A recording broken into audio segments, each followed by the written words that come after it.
नाज़रीन करमपुर मावा सां इंतहाई अफ़सोसनाक ख़बर जी आगाही शेयर कंदा हलूं।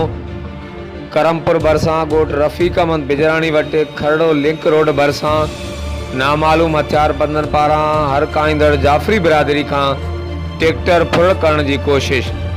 करमपुर खरड़ो लिंक रोड ते गश्त कंदड़ गश्ती करमपुर पुलिस मौके ते पहुची हथियारबंदनि जो घेराव कयो त हथियारबंदनि ऐं पुलिस में फायरिंग जो सिलसिलो शुरू थी वियो।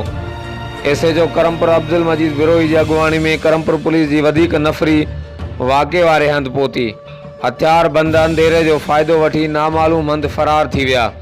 होॾां सुबुह सवेरे ई एसएचओ करमपुर वॾी नफ़री साण करे ॻोठाणनि जी मदद सां हथियारबंदनि जा पेरा खणणु शुरू करे ॾिना आहिनि। एसएचओ करमपुर अब्दुल मजीद बिरोही जेटीन वेब न्यूज़ खे ॿुधायो त वाक़े में मुलविस हथियारबंदनि खे हर हाल में वेखो करे संदनि ख़िलाफ़ सख़्त कार्रवाई कई वेंदी। हर वक़्तु आगाह रहण लाइ ॾिसंदा रहो जेटीन वेब न्यूज़ करमपुर।